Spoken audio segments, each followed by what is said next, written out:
राजा अप्पू म्हणजे काय दारू असते का? तिला वास नसतो दारू सारखा. खोऱ्याने पैसे उडेल ते बघ. एखादी बच्ची मावशी ह्या अशा मुली दाखवू नका. कुठेतरी दुसरी दाखवा. अगं नाही पसंत का? मग दाखवते ना तुला दुसऱ्या भरपूर मुली आहेत ग. ही नको, हे देशपांडेंची नको. नाही बघू देशपांडे कुठली.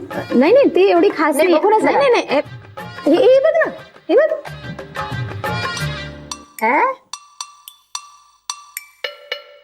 एक्साइज कमिशनर ही नाही, हिचा बाप.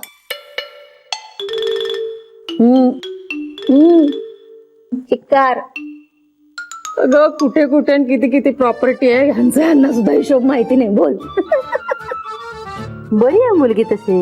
बरी आहे अगं, चांगली आहे, नक्षत्रासारखी आहे. असं लखलखवेल घर तुझं. गुणी आणि सालसही दिसते. अगं हो, आहेच ग, आहेच. जळली म्हणजे दारूची सवय सुटली ना तर 16 आणि सच्ची आहे ही मुलगी. दारू पिते ही. परिस्थिती ग, काय करेल बिचारी. हे आजूबाजूला असा जप्तीचा माल पडलेला असतो ना, कशी सवय लागली तिचंच तिला कळलं नाही. आणि हिला सवय लागेपर्यंत आई काय करत होती हिची. अगं बाई, मोठ्यांच्या मोठ्या गोष्टी, तिच्या मैत्रिणी, क्लब, किटी पार्ट्या, एकेका बैठकीत लाख लाख रुपये हरते ती बाई. कशात. झेपणार आहे आपल्यासारख्यांना. आई जुगार खेळते, मुलगी दारू पिते. ही अशी स्थळ आहेत का तुमच्याकडे? एकही बरं नाहीये का? अगं आहे का? अगं दारू म्हणजे सवय पण कळत नाही हा, ती दारू प्यायले ते.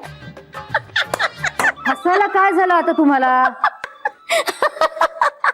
म्हणजे अगं एकदा तर ललिता माझ्या बाजूला बसली होती ती दारू पिऊन, पण मला कळलं नाही अजिबात. बच्ची मावशी, ही अशी स्थळ आहेत का तुमच्याकडे? एकही बरं नाहीये का? चिडू नकोस बाई, आहे भरपूर स्थळे. वच्ची कशासाठी आहे? देशपांड्यांची स्वानंदी का मध्ये मध्ये येते? कोण देशपांडे? जरा बघू दे. देशपांडे बघू जरा. नाही गती एवढी खास नाही, बघू दे मला. बघ सुरेख, मोठ्या बिझनेसमॅनची मुलगी आहे. थोडीशी लफडेबाज आहे. म्हणजे 2 लग्न जुळली, 2 मोडली. नाही नाही, मला वाटतं 3 लग्न. 3दा का? समाज, लोकांची नाटकं. मला सांग, लफडी अंधारातच होतात की नाही? तिकडे का लक्ष द्यायचं?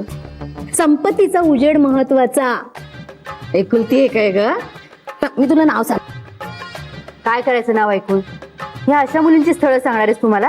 अगं बाई, अख्ख्या गावाची लग्न होऊन उरतील मुली एवढी स्थळ आहेत माझ्याकडे. काय समजलीस तू बच्चीला? ही देशपांडेंची मुलगी नको. ती देशपांडे कोण बघू. नाही का एवढी खास नाही. बच्ची मावशी बघू. थोडी खास बघू नाही. मला आधी फोटो तो. आपल्या नीलच्या तोडीची नाही आहेत. मी बघते. बघ बाई, आता तुझी आग्रहच करते तर बघ.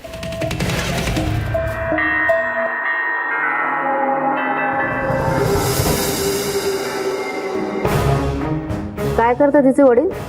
हे आणि नाव काय हिचं? नाव स्वानंदी देशपांडे आणि वडील इन्कम टॅक्स ऑफिसर आहे. होते. Income tax. खूप बेहिशोबी पैसा आहे का यांच्याकडे असं म्हणतात. म्हणजे भिंतीत सोफ्यात पैसा लपवलाय म्हणे.